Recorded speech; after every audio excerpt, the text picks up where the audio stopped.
తిరుమల తిరుపతి దేవస్థానం ఇప్పటి వరకు కూడా ఒక సైడే నడిచింది.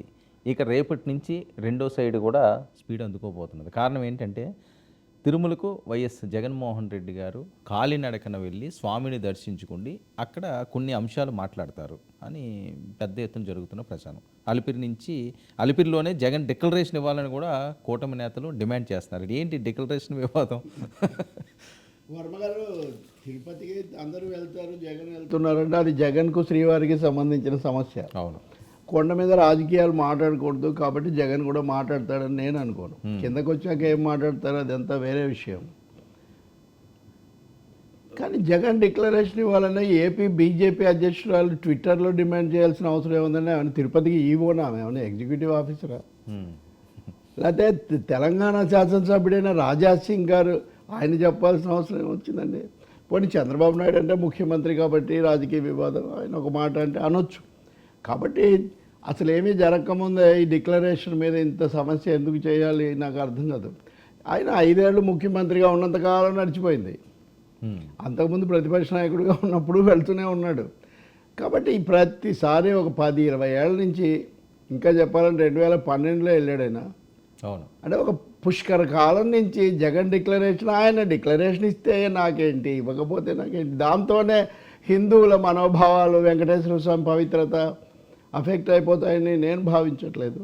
రెండవది, దాని మీద టెక్నికల్గా ఏదైనా ఉంటే డెఫినెట్గా కోర్టుకు వెళ్ళి ఉత్తర్వు తెచ్చుకోవచ్చు. కానీ దీన్ని మళ్ళీ ఒక లడ్డు పవిత్రత, తిరుపతి పవిత్రత పక్కన పెట్టి జగన్ మతం ఏది అనే దాని మీద చర్చ ఎందుకు? దీన్ని డైవర్షనే కదా ఇది. అంటే మీరు తిరుపతి ఆ సమస్య దాన్ని పక్కన పెట్టి జగన్ ఏ మతమో అవునా కాదా దాని మీద ఉపయోగమే ఉందండి. వెంకటేశ్వర స్వామి ఏమి పట్టించుకోడు, ఏదైనా ఉంటే బీబీ నాంచారి గారు రికమెండేషన్ చేస్తారు, అది జరిగిపోతుంది. ఎందుకంటే అన్ని మతాలు ఒకటే అని భావించే ఒక విశ్వజనీయమైన దేవుడు వెంకటేశ్వరుడికి ఉన్న ఒక ప్రత్యేకత ఏంటంటే, ఉండటానికి తిరుపతిలో 7 కొండల పైన ఉన్న ఎక్కడెక్కడ కొండలు గుట్టలు దాటి వచ్చి ఆయన చూసుకుంటారు. ఎవరు ఏంటి అని ఆయన ఏమి చూడ్డు. కాబట్టి దీని మీద కొత్త డిస్ప్యూట్ అంటే యవనాలి వివాదం నెంబర్ 2గా మారడం అనేది బొత్తిగా అనవసరం. జగన్ కూడా ఆ జాగ్రత్తలు తీసుకుంటారని నేను అనుకుంటున్నాను. ఏం చేస్తారు, ఏం చేయరు. అసలు వైసీపీ వాళ్ళు ఏమీ జరగలేదని వీళ్ళు ఎందుకు హడావుట్ చేస్తున్నారు నాకు అర్థం కాదు. జరిగిన దాని మీద విచారణ జరిపించండి, తప్పులుంటే చక్కదిద్దండి అని అడగడం వేరు. పోటీ పూజలు, పోటీ దీక్షలు, పూజల్లో పోటీ ఏంటండి? పూను స్పర్ధలు విద్యలు అందే, వైరములు వాణిజ్యం అందే అన్నాడు గురజాడ అప్పారావు. ఈ పూజల్లో ఇదేంటో ఒకవైపు పవన్ కళ్యాణ్, ఇంకోవైపు ఇప్పుడు పురంధేశ్వరి గారు ట్వీట్ చూస్తే ఆమె కూడా పోటీలో దిగినట్టుగా అనిపిస్తున్నారు. ఇంకా నేను ఎక్కడ వెనకబడిపోతాను. నేను మీతో చాలాసార్లు అన్నాను కదా. వాస్తవంగా నిన్న ఇండియన్ ఎక్స్ప్రెస్ ఒక ముఖ్యమైన స్టోరీ ఇచ్చింది. ఏమంటే Naidu's role of laddu and Nitish seat, ఈ వ్యవహారాలు 2. ఈ స్టోరీ చాలా ఆసక్తికరమైంది. అంటే మన దగ్గర ఎంతసేపటికి ఇదిగోండి, Naidu's role of laddu and Nitish seat in BJP shadow, allies make the counter move అని. అంటే హిందూ ఓట్లన్నీ బీజేపీ ఎక్కడ తీసుకుపోతుందని నితీష్ కుమార్ హడావుడి పడిపోయి, మీరు అయోధ్యలో రామ మందిరం కడితే మా దగ్గర సీతామర్హి అని ఉంది, ఇది సీతా బర్త్ ప్లేసు. కాబట్టి మోదీ అక్కడికి వెళ్ళొచ్చాక 8 నెలలకి ఈయన ఒక మెసేజ్ పెట్టాడు. సో చంద్రబాబు నాయుడు కూడా బీజేపీతో పొత్తు పెట్టుకున్నాం, ఎక్కడ హిందూ మళ్ళీ ఇదంతా వచ్చేస్తుందో అని జాగ్రత్త పడుతున్నాడు అనేది ఈ స్టోరీ యొక్క సారాంశం. అదే కాకుండా చంద్రబాబు నాయుడుకు బీజేపీతో పాటు పవన్ కళ్యాణ్ సమస్య కూడా ఉంది.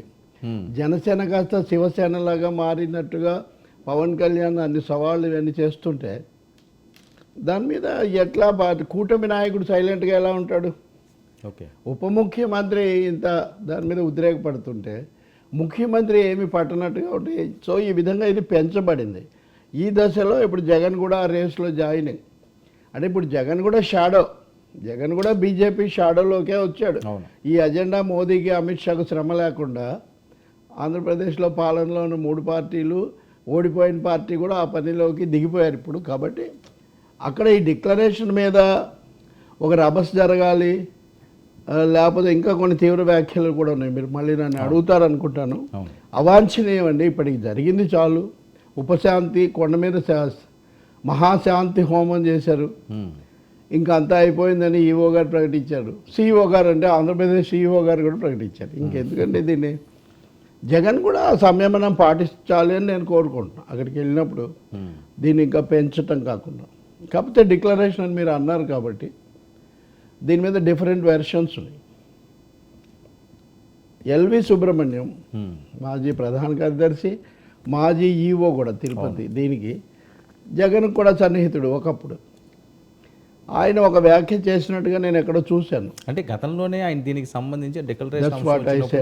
సుబ్రహ్మణ్యం చెప్పేది అదే. 2012లోనే జగన్ వచ్చినప్పుడు అడిగితే నేను 2009లోనే ఒక డిక్లరేషన్ ఇచ్చాను. ప్రతిసారి ఇవ్వనక్కర్లేదు అని చెప్పారని చెప్పి ఆయన అన్నారు. కాబట్టి ఏదో ముద్దకు బిస్మిల్లా అన్నట్టుగా ప్రతిసారి ఇవ్వాల్సిన అవసరం కూడా ఉండదు. రెండవది ఏదైనా అభ్యంతరం ఉంటే వేరే మతం వాళ్ళు కూడా వీళ్ళకి ఎందుకండి.